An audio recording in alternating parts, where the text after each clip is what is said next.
Hello Total War fans, this is Sons of Three Kingdom. We are back with part 19 of our Cao Cao Let's Play.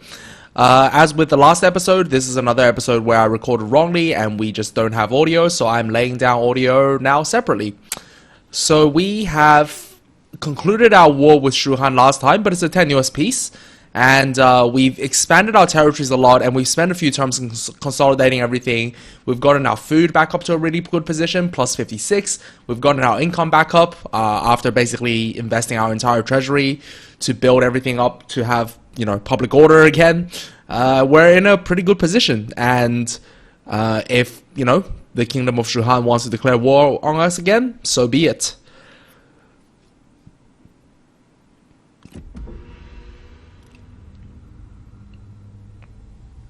Battle is not always the answer. As you wish.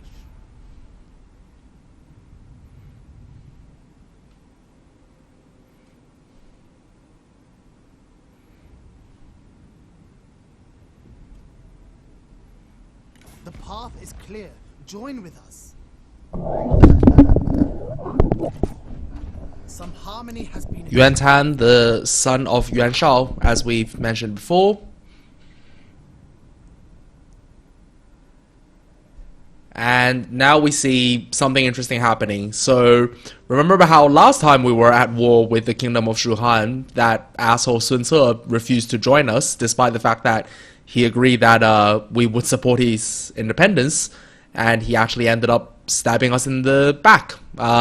So Sun Ce has just declared his independence. That's why everything's turned red. So as a result, we are now at war again with the Kingdom of Shu-Han. And not to mention that, we're also at war with his many, many vassals.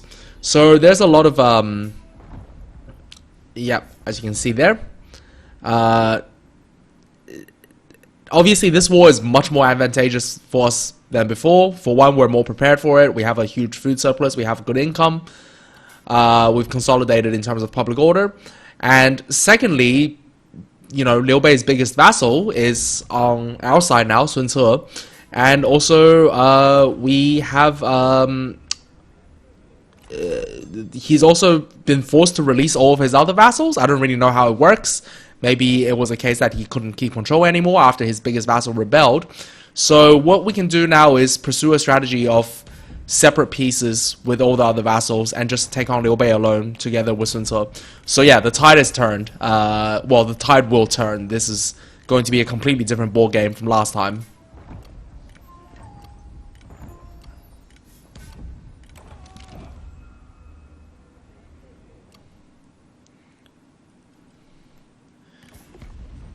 So what we're going to try to do now is just separate peace out with all these former vassals of Liu Bei as soon as possible.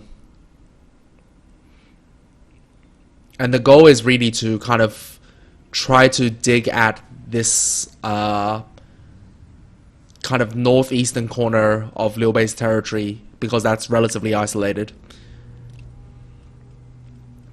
So first of all, we're going to get peace with Taimao. No problems there. Yes, He's never really had a problem with us. Gonna get peace with Tong Yurui. If Liu Bei didn't still outnumber us so much, I would have just tried to take out Tong Yurui, because that completes the control of our province in Yangzhou. But as it is, we'll peace out with her and we'll deal with her later. And that's it. So we've peaced out with both of Liu Bei's vassals. So we can just focus on Liu Bei himself.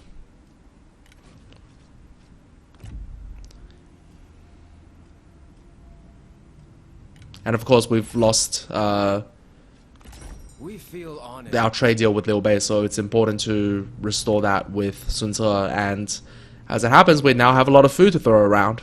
So that's more than worth it for, over 1,000 a turn.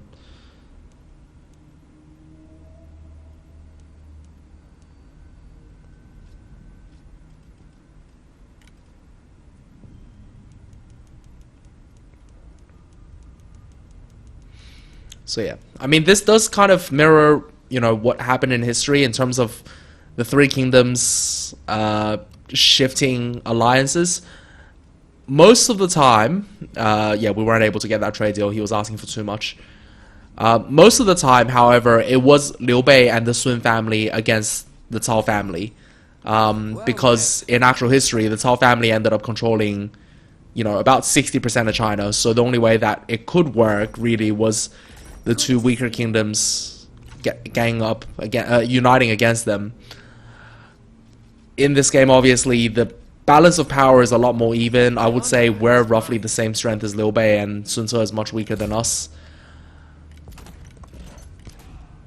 But even in history, with that kind of disparity in force, there was still a period where the alliances ended up shifting. So famously, for a period, the alliance ended up shifting to this present configuration where Cao Cao was allied with the Sun family, then under Sun Quan, against Liu Bei.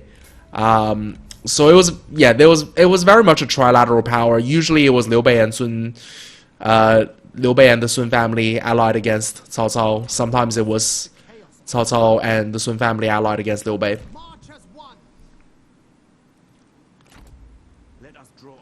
So what we're going to do first is secure this flank with father and son, Cao Cao and Cao-Pi, against these two armies that are sailing down the, I believe that's the Yangtze River. Yeah.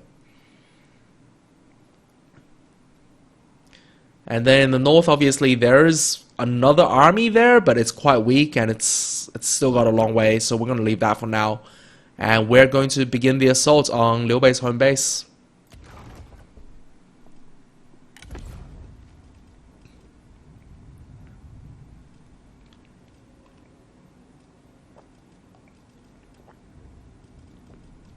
Now, obviously, ideally, I'd want to raise Guan Yu, but I don't think it's going to work to have Guan Yu fight against Liu Bei. Historically, Guan Yu did at one point defect to Cao Cao, not from Liu Bei, just not really willingly. He got captured by Cao Cao and he surrendered. But when Guan Yu was working for Cao Cao, Cao Cao was very careful not to send him against Liu Bei because the loyalty there was too strong. And one of the conditions of Guan Yu's surrender to Cao Cao was that he'd never take up arms against Liu Bei or any of his former allies. And then, because at that time Liu Bei was dispersed, and eventually when Guan Yu found Liu Bei again, once Liu Bei had re-emerged, he essentially left Cao Cao. In the romantic traditions, this process was seen as like a betrayal, like Cao Cao was trying to stop him, whilst Guan Yu was trying to escape and rejoin Liu Bei. In reality, in history, it seemed like Cao Cao just let Guan Yu go. There was some kind of understanding that Guan Yu would be a guest general serving under Cao Cao until he found Liu Bei again. So yeah, I'm definitely not... The point is, if I'm going to play true to history, I'm definitely not sending Guan Yu up against Liu Bei. Yeah. And our plan is to use our kind of two armies in the south and two more armies in the west to really kind of corner down. And there we see another Liu Bei army coming up the Yangtze River. Yeah. There's really... Together, we will be unstoppable. Yeah, I believe I accepted this because that's a lot of money, but I can't remember for sure. Yeah, I did. We are in concert this day. Liu Bei is really at a massive disadvantage in this war because his home territory is in the northeast, but most of his armies are in the south, and in order to kind of like link up, they have to go through us. So that is our massive advantage in this war.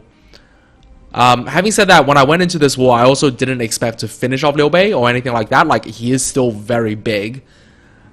He's got, I think, more territories than us, more armies than us, but, I was hoping to, with this stroke, basically become the dominant power and oust him from the top. But it's a tall order. He's got a lot of cities, even in this relatively minor home base pocket. He's still got about, I believe it's like 8 settlements or something. Yeah. So there's Liu Bei himself. He's trying to flee east back to his home base. And obviously we're not gonna let him go. Towards peace. And Lady Bian is gonna lead the attack, he's gonna retreat. And then Liu Liang, who is not a historical figure, is gonna lead the next attack. We're just gonna delegate this. With Liu Bei right there is his other sworn brother and key general, Zhang Fei. Zhang Fei gets a bad rap from the romantic traditions. In the romantic traditions, he's seen as like a brute, like a very temperamental brute. But in reality, he was quite a good battlefield tactician, as well as being, you know, as brave and powerful as he was. I decided to release him because I felt it wasn't right to execute such a great hero so ignobly, if you will. So that's one army down. We are now going to pursue the other army that is fleeing there. This army that's gone down, Gong Sun Du, he's giving us a lot of trouble. I don't want to waste 2 whole armies chasing him, especially when he's so weak. And then Gong Lan Shu, I mean, I don't even know who that is. Gong Lan Shu. I can't pronounce it correctly if they're not real historical characters, essentially. So I've decided to send Lu Bu up to deal with Gong Lan Shu. And Xu Jining, I believe I'm sending her up to just attack a city. Yeah. We also want to grab some of these cities because Yuan Tan has joined our war, so we don't want him to take all the territory whilst we fight the armies. That'd be a bad deal. Now these 2 armies here represent kind of a problem because it will be difficult for us to maneuver our 2 armies to face them directly. So however we manage to do this, they'll end up having a local advantage. So I have Cao-Pi holding the town of Xiangyang, and Xiangyang is that's a toolmaker, so that's going to have quite a few garrisons. So I'm reasonably confident of that fight. Well, maybe not confident, but like, you know, it'll be an even fight. And then I'm trying to get Cao Cao around to the other direction so that he can also join Cao-Pi. We must rest and meditate. Ready yourselves. Tired hearts are vulnerable to vices.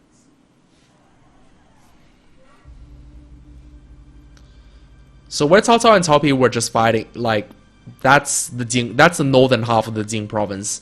And I've talked about it before, but the Jing province is really the most important province strategically in China at this time. It was just so wealthy, so fertile, and it just controlled the middle Yangtze, which gave it access. It was one of the few provinces that had access to every part of China. So I think about recruiting Guan Yu again, but I don't know what I'll use him for.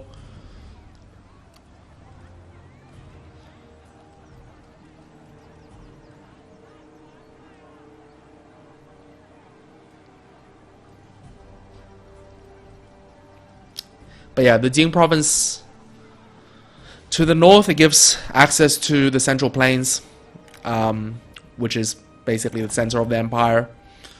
To the south, it gives access to southern China, like far south southern China. To the east, it gives access to the lands of Jiangdong, which is, you know, Sun Ce's territory. And to the west, it gives access to the Sichuan Basin. Incredibly important during most of the historical eras. I did recruit Guan Yu. I thought, you know, use them to guard another flank, maybe. Not against Liu Bei. Time for study and martial arts. We do run into a problem here now that we just don't have enough strategists, which means not enough, you know, good archer units, and that's kind of a problem. But yeah, back to the Jing province. Yeah, historically, anybody who's invaded China, like the Mongols, they really understood the importance of the Jing province. And also, in the Three Kingdoms era, there were, of the 5 really, really large campaigns that defined the Three Kingdoms era, 3 of them were about the control of the Jing province. And when I talked about how there was that one period where Liu Bei and Sun Quan fell out, it was because Sun Quan felt like Liu Bei had control of the Jing province unfairly, and he was getting too powerful. So yeah, it's that area. So I'm really excited that we now have some top tier units. I mean, they're very expensive, but I have been, you know, slowly upgrading all my armies, and I would love to get some of these like Azure Dragons or some of these other very powerful units. But for now, I think we're more focused on just getting the really weak units out of there. These Onyx Dragons, I'm very excited about the prospect of using a powerful archer unit that also is good in melee. If you looked historically at Chinese military compositions, these kind of very heavy archers were you know, they were very valued. Often they'd be mounted though, not necessarily as horse archers, but more as dragoons. So they'd be mounted, they'd ride to a different position, and they'd dismount or fire from horseback while stationary. China did have horse archers as well, but those were less Chinese. Those were mostly hired from the kind of northern steppe nomads. I've talked before about the units that I don't see represented here. Obviously, the big consternations were horse archers and dragoons. The other big thing that I don't see represented here is cataphracts. China was historically one of the biggest users of cataphracts in the world, really. Now, to be fair, the heavy use of cataphracts came kind of after this region, but I think with all the historical anachronisms, yeah, we could get some cataphracts up in there. That would have been cool. I mean, they were using, yeah, they were fielding thousands upon thousands of cataphracts, numbers to rival, you know, any of the famous cataphract nations, I guess, such as Parthia or what have you.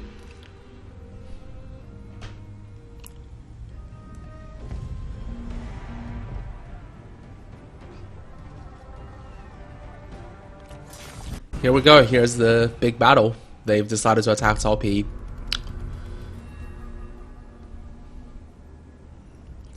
Yeah, and another reason that China used so much cataphracts is that, I mean, I don't really know how this works. It's always tough to know how historical battles work. We imagine a lot of things, but, you know, we don't really know a lot of the details. But we do know that Chinese commanders usually consider cataphracts the perfect counter to steppe cavalry, especially on flat terrain. They considered cataphracts to be able to just basically outfight steppe cavalry. So that was one of the reasons for their heavy employment.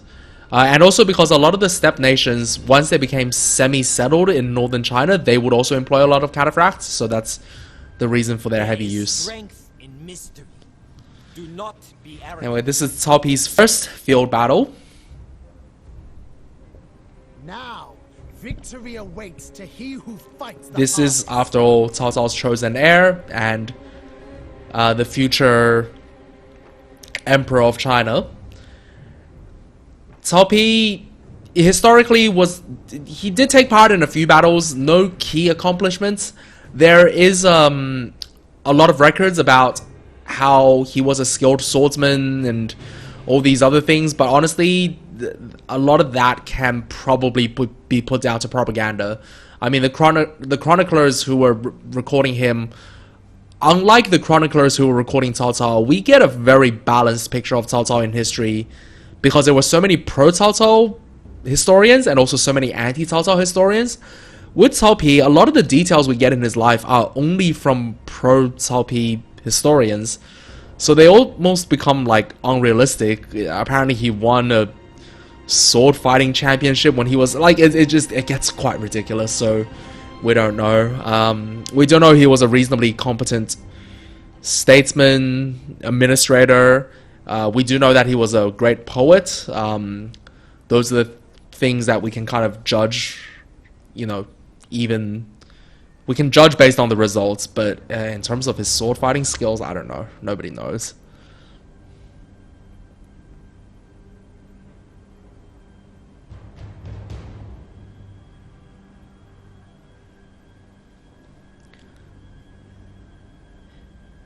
And even in terms of his actual battlefield command. Like he wasn't a field commander much. He served in the army alongside his father, but never really any extraordinary field command roles. He got his share of commendations and promotions, but you know, you can put that all to nepotism. Alright, so this is going to be one of those annoying multi-pronged battles again. So what we're going to do initially is overwhelm these two small deploy most of our forces on this flank, overwhelm these two small detachments. I mean, I say small, that's almost a full stack. And then we're going to have a delaying action against the enemy reinforcements coming from this side. It's going to be quite long, it's going to be complicated, so bear with us all. And we are just going to have the mother of all. Like, we have so much cavalry. We have 10 units of cavalry all up. Not a lot of archers, unfortunately.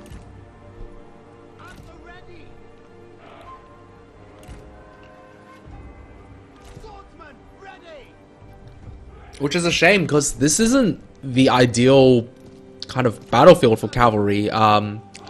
Everything comes down to these narrow choke points, and the enemy has more than enough D and spear infantry.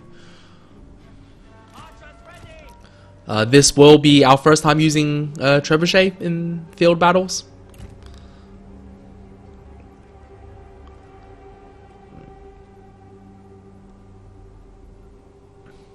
I don't actually know if trebuchets existed in this time of China.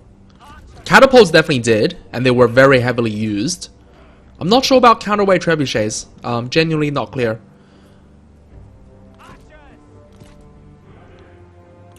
Catapults we know were heavily used in one famous battle. I mean, one of the most famous battles in Three Kingdoms. A battle between Cao Cao and Yuan Shao called the Battle of Guandu. They say it's a battle, but really it lasted months and months. And it essentially ended up in this like kind of weird standoff where both sides were just building fortifications and trenches. The Chinese, like the Romans, their war making involved a lot of building and engineering. That's something that usually gets overlooked. But we know that the catapults were a major part of this battle because at one point Yuan Shao began to build towers and battlements higher in height than the fortress that Cao Cao had built at Guandu, and had archers raining down on Cao Cao. And one of Cao Cao's advisors, a man named Liu Ye, basically on the spot designed and built his own version of. It's not clear if they're catapults or trebuchets. He called them thunder carts, but they were clearly some kind of mass rock-throwing artillery, and basically destroyed all the towers and battlements and Yuan Shao's archers along with it. So the use of these weapons was definitely a thing. It's just unfortunate that from the historical records alone, it wasn't clear if they were standard catapults or counterweight trebuchets.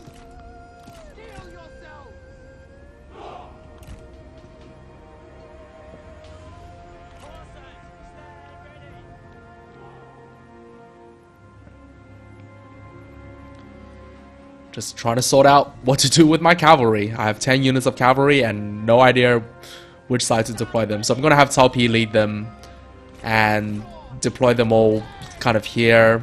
And then have them lap across and kind of hit the enemy with giant flank and rear charges.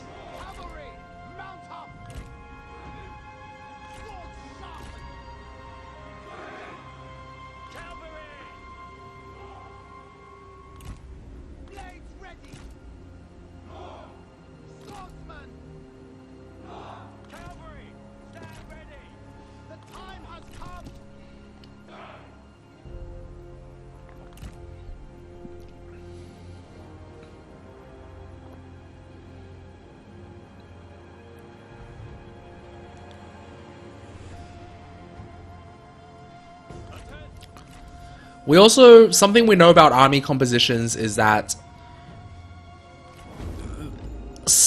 from time to time you just had pure cavalry armies, like if it was really needed. So there was a famous battle where Cao Cao, in order to kind of just chase down Liu Bei, sorry about that weird glitch.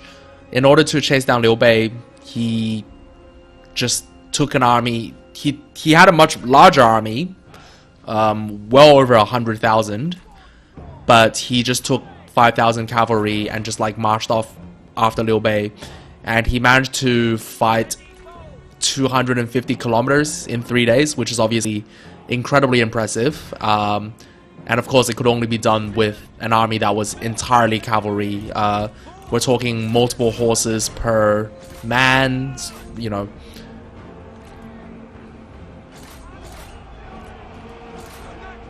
Rally! Our general needs our aid! Show no mercy!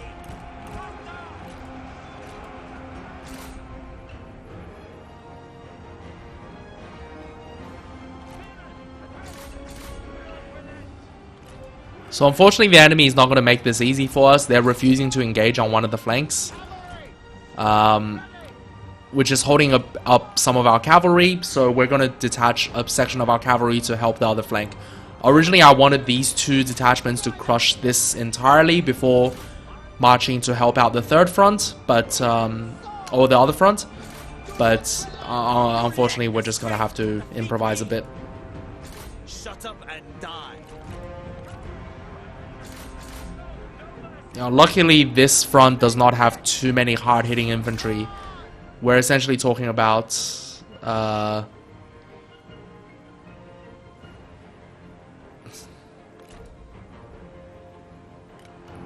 I don't know why I paused there.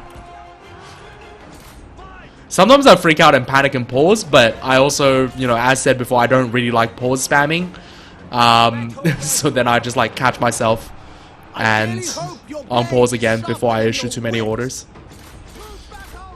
But yeah, this detachment is rather soft. It's mostly 2 advisors, archers, and whatever, and not a lot of infantry. It's this detachment over here that's the one that's hard to crack. Because the point here isn't to beat them, it's to beat them as fast as we can so that we can redeploy. And our champion's in trouble this early into the battle, which is, you know, not great. The enemy still seems to be waiting for their reinforcements to arrive, which gives us more time to clean up here. And cavalry swings in the rear.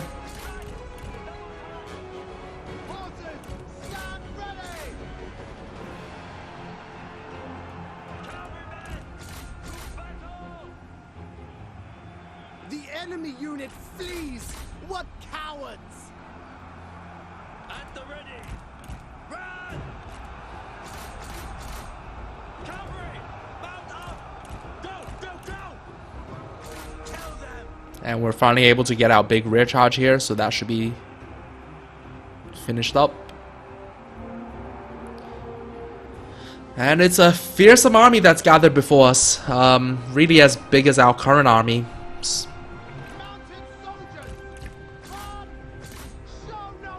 It's really important to clean up here because we don't want to fight. We don't want any units in the rear making trouble, especially when we got like trebuchets and archers and such.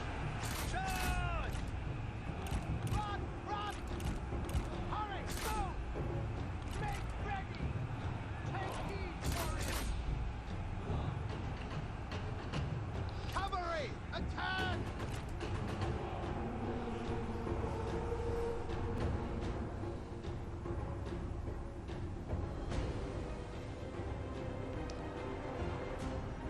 I didn't notice it there, but a misclick had sent one of my crossbowmen out. It's unfortunate, but it happens. Strike! Look! The enemy run! Craven! And I think it was only now that I noticed, yeah, that I sent these crossbowmen out.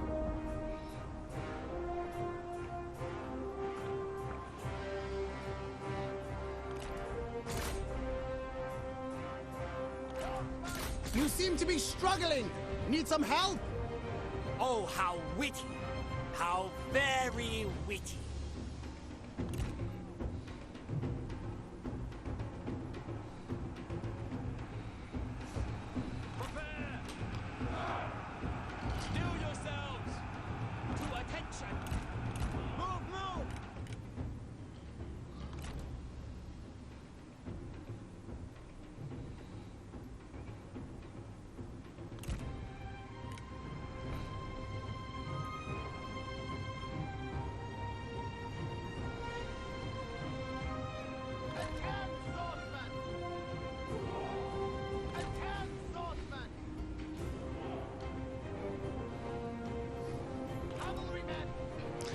Cao-Pi heroically chasing 2 defenseless strategists across the battle. No, he's done well. He's done well.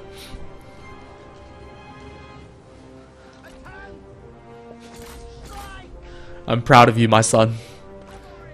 Kill those unarmored men with fans. Yep, that is a worrying horde that's approaching.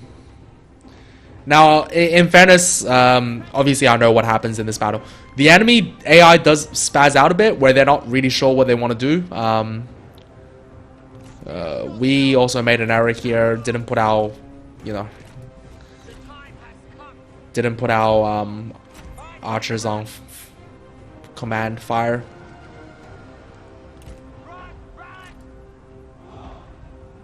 Move out quickly! Prepare!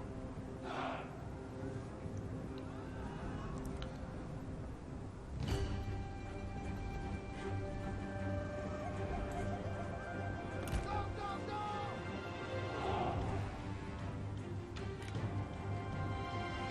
At the ready! Destroy them!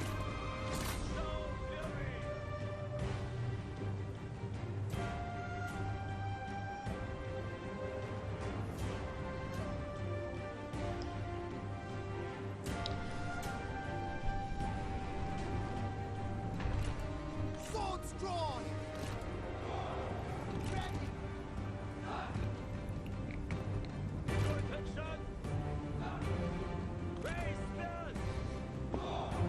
The enemy unit flees! What cowards! Run! Run! The time has come! To battle! And there goes the last... Nope. Still one more strategist. The enemy general is fallen.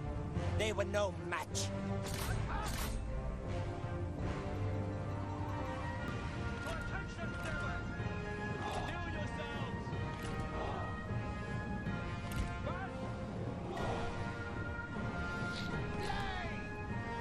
It's quite amusing. I think the units say steal yourselves, but I literally always just hear them say kill yourselves, which is a funny taunt to imagine them shouting at the enemy.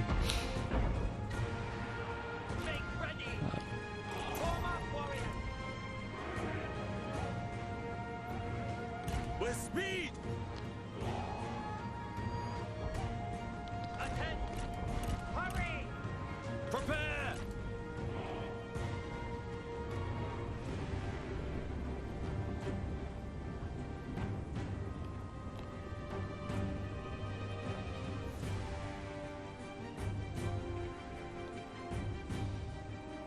Look, the enemy run.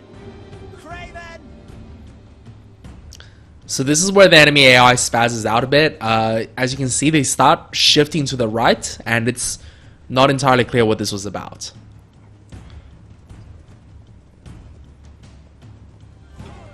But nonetheless, gives us more time to fight against this defenseless man with that. Look at him! He's riding serenely with a fan. That's what he's doing. He's just chilling, just on a ride to the country, through the country. Go, go! The enemy general is fallen! They were no And we match. finally got in him. Run! Ready! Swordsman, ready! Double time! Swordsman, ready! Yeah. I mean, this is absurd because the entire time this is happening, they were marching outside of our trebuchet range, but, as I very quickly realized, oh, the AI spazzed out. We're going to take advantage of this. We're just going to bombard them with our trebuchet, obviously.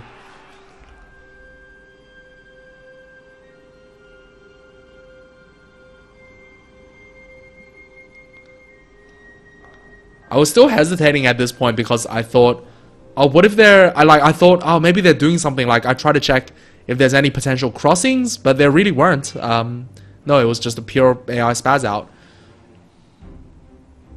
I mean, yes, they could march to the other side of the town, but, that would be pointless.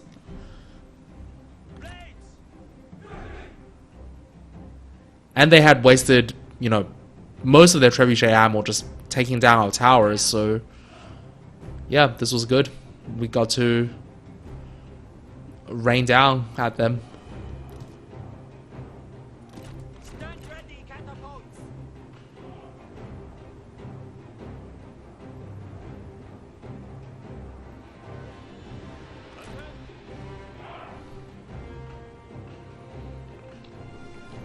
I thought about sending out, you know, the insane amount of cavalry I had to harass them, but they did correctly place spears on both ends, so I thought it just wasn't worth the kind of effort trying to pick off weak units. If you look at the deployment, the archers are all in the center. The head and rear of this column is all just spears.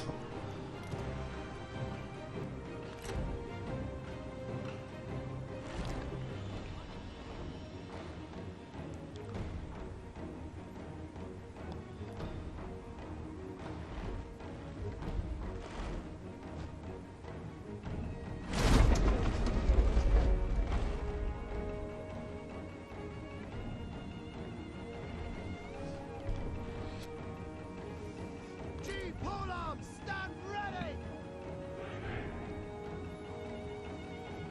Go, go! Take heed. I did think at this point, what if they do, you know, move to the other side, and I was preparing to move my entire army to the other side. But then kind of later they changed directions again.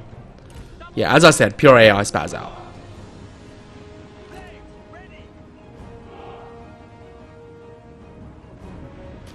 See, now we can see they're moving back. To attention, archers. Make haste.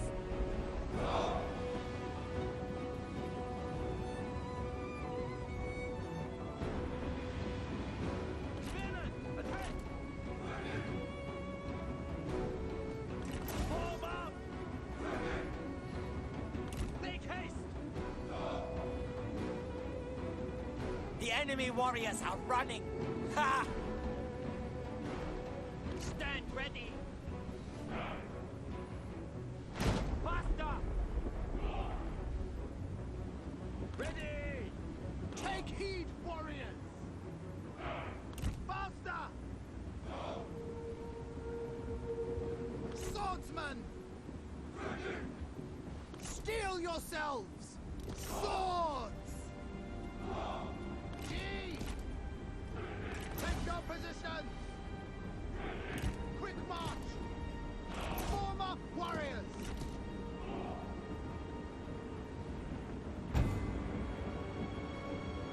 March quickly! The time has come! Blades ready! Make haste!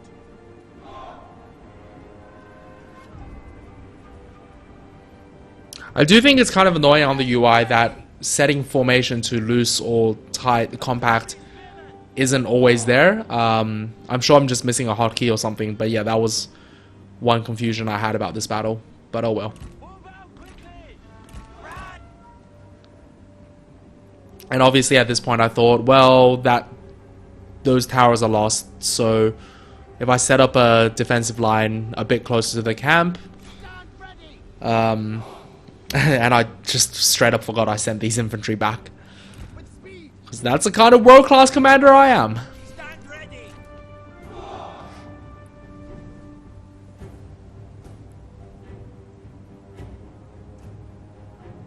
Swordsman!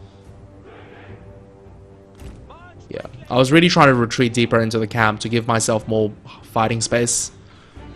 ready! Our general needs our aid! Prepare! Move out quickly! Let missiles fly. Attend! At the ready! Make ready!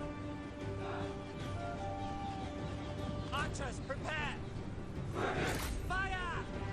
I didn't want to get too much into a shooting match because they do have more archers than me.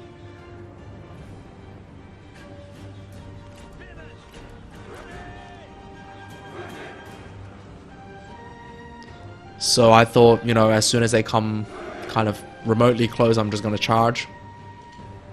Make haste! Gene warriors, attack! Heal yourselves! Prepare!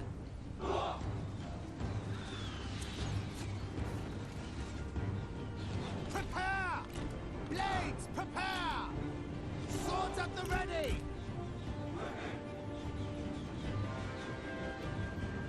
And yep, there goes my first line.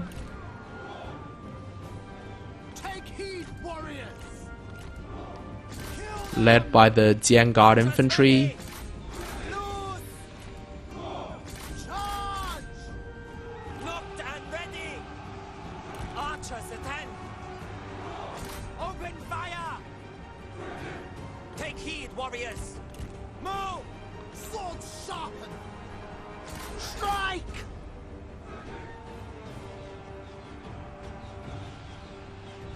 Blades, prepare!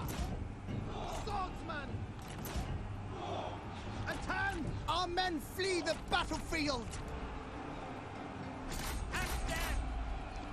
To attention!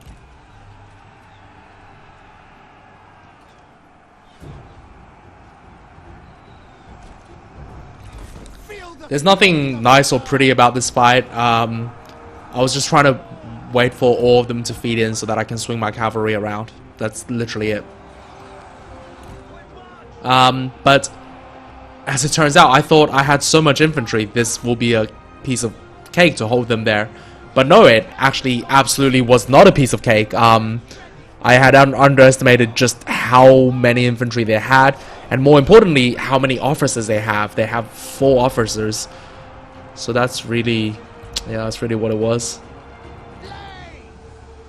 attack!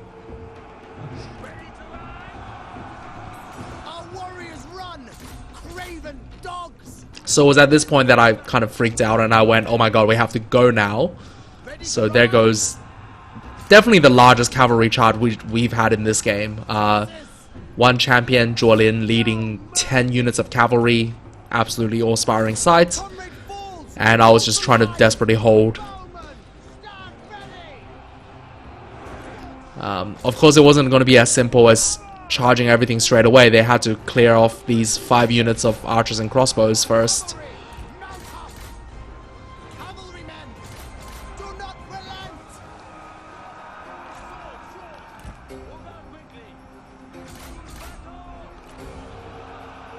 Unleash fury! Cavalry! Our stand warriors run! ready! Craven dogs! And as you can see at this point, it's still incredibly even though we've just routed all of their archers. I mean, that's how many officers and infantry they had in this gigantic blob. And also they obviously had cavalry in this blob as well, but you know.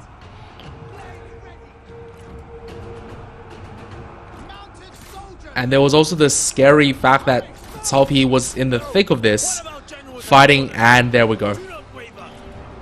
Cao-Pi, my son, has been defeated. Fighting against 4 enemy officers in the middle of that. You know, I absolutely do not blame him. He acquitted himself incredibly well. Also gave us a chance to fire upon this mass, and here's our first rear charges coming in, 5 units in. The other 5 units kind of lining up for a cycle charge. Our men flee! It's going to take a lot of cycle charges, especially now because we essentially have no officers. We have Zhuo Qin himself, who's temporarily gone berserk, going over there. He's coming back now. I really want him to kill that commander. Yeah, but the enemy, I mean, there's about, what, 15 enemy units in that cluster? It's almost too thick to be able to charge through all at once with a rear charge. Thankfully, we got their commander, so an eye for Cao-Pi. And at this point, I'm just really hoping, you know, don't let Cao-Pi die. He is our chosen heir. He's got great authority. Yeah.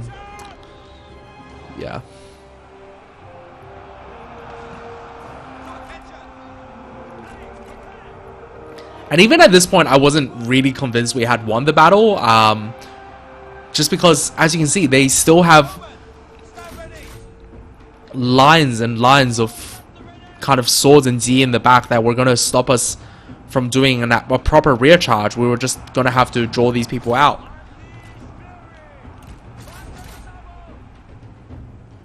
And I was also trying to kill every enemy officer possible, which wasn't easy because we only had our one champion left. That was it.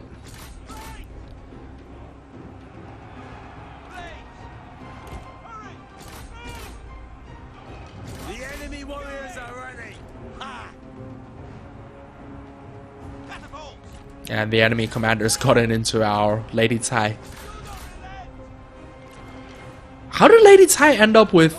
she must have remarried or something. Oh no, of course, she got absorbed into... I'm thinking of Tai Mao, who's her brother. So Lady Tai, former wife of Liu Biao. But Liu Biao's entire faction, once he died, got absorbed into Liu Bei in this game. Much like in real history, actually. And Lady Tai went along. But in real history, Lady Tai ended up surrendering to Cao Cao, not Liu Bei. And the enemy has, of course, placed just a single unit of guards. And there was nothing to it. We just had to charge down spears with cavalry front on. And, you know, obviously that wasn't a great fight, but we really needed to get through.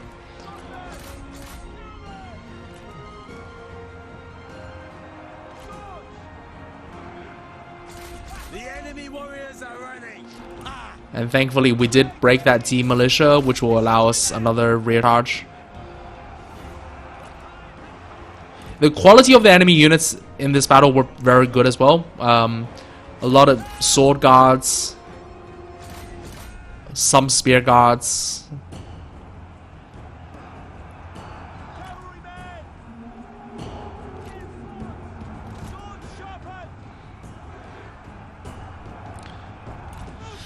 And here's where the enemy started to break, but yep, we'd still need one more charge really to make it all work.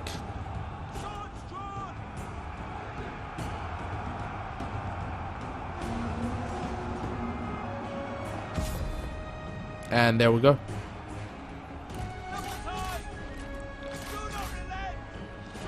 And with this many cavalry and with the enemy kind of conveniently all trapped there, I was certainly not going to let any of them live.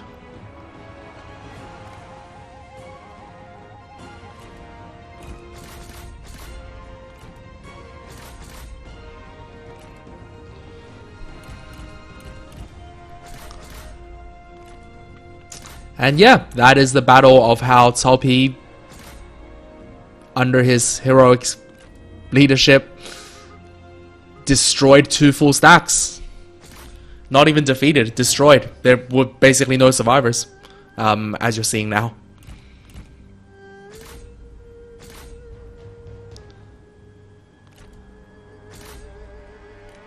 Probably the longest and I think most fun battle. Well, maybe not most fun. The most fun battle was still the one where Lu Bu demolished everybody.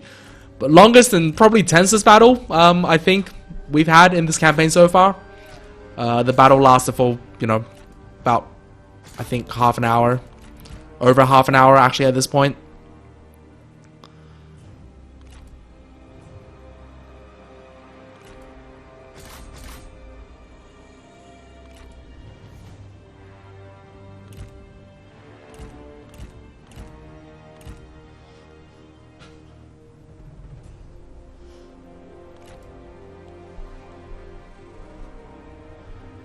The town was held. We lost 2 of our officers and quite a lot of men.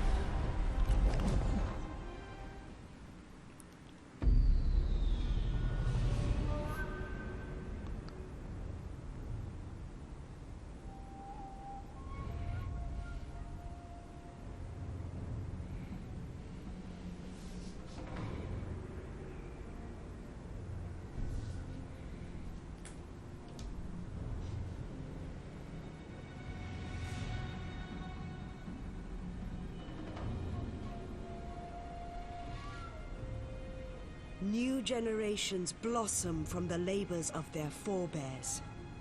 Life springs eternal, and infinite wisdom and effort has given way to the renewal of life. A birth in your family, and the continuation of your lineage.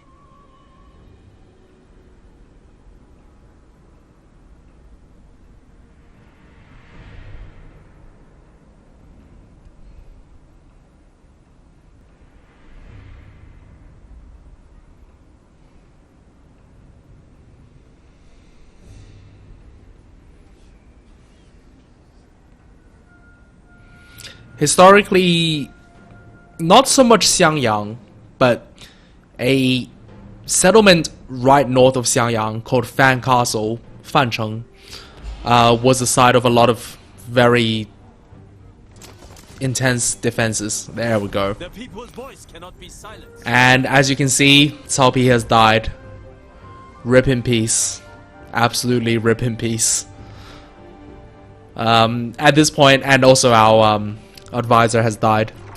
So yeah, you know there's going to be some revenge happening.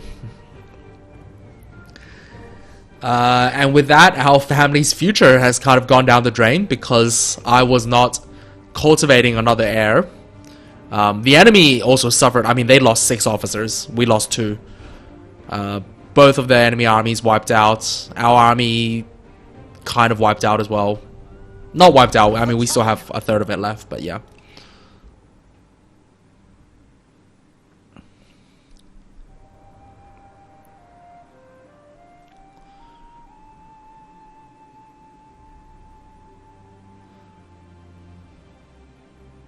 So at this point, I was pretty annoyed. Like, we've definitely taken the brunt of the fighting in the war against Liu Bei, whilst Sun Ce and, you know, Yuan Tan have just kind of benefited on the side, but whatever. What can you do?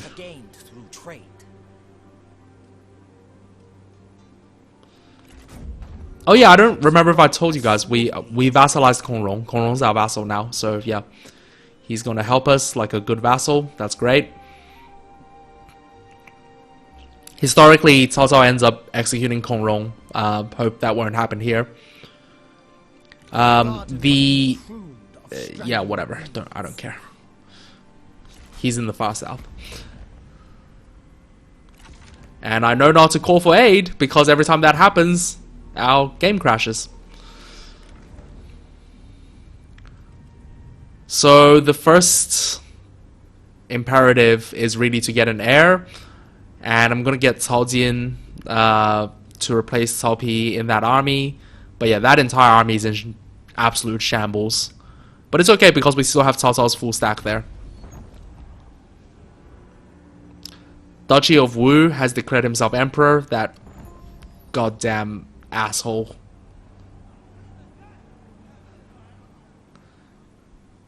And really, they've done it by stealing the capital of Liu Bei for us.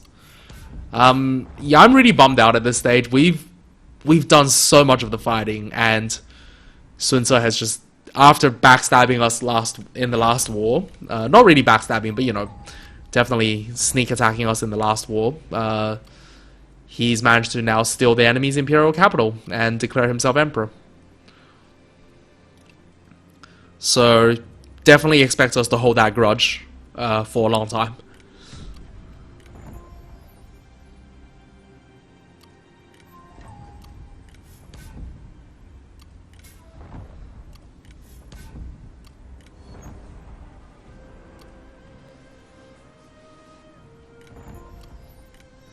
Yeah, I was a little confused as to whether Liu Bei is still a kind of emperor challenger.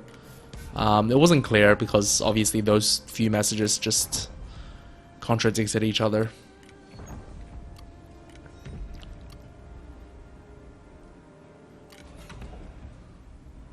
And we're very close to king, obviously. We really need to get there soon because, I mean, nobody else is really close. In terms of prestige, so we definitely will get there third, but I do consider it quite an embarrassment that historically the strongest of the 3 kingdoms was the one to get there last, but oh well. This always happens with my first Total War campaign. In any Total War, I'm just working shit out, make a lot of mistakes, whatever. Fear no one. And obviously we're gonna take full revenge of our son by crushing these armies. How fair the people.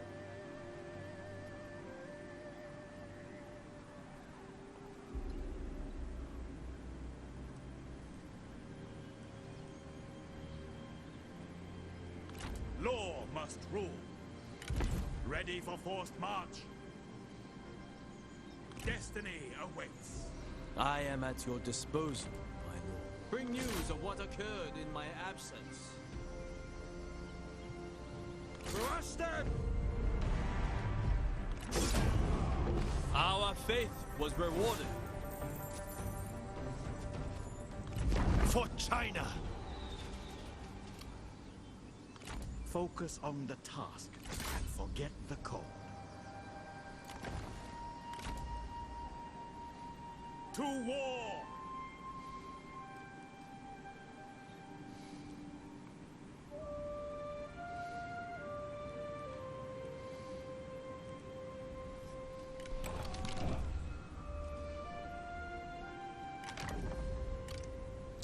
And yep, need to pick a new heir.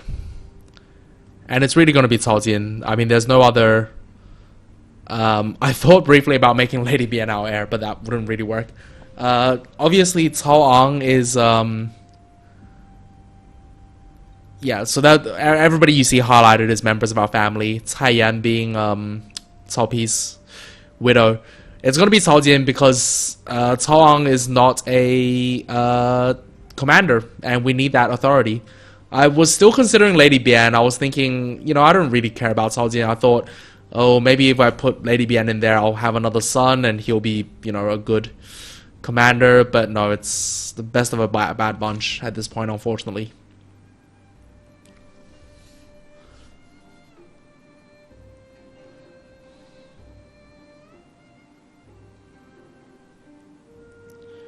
And here we are surveying the fact that this asshole Sun Ce has stolen our rightful prize. And we're gonna attack Donghai. Our cause is just and noble. Attend!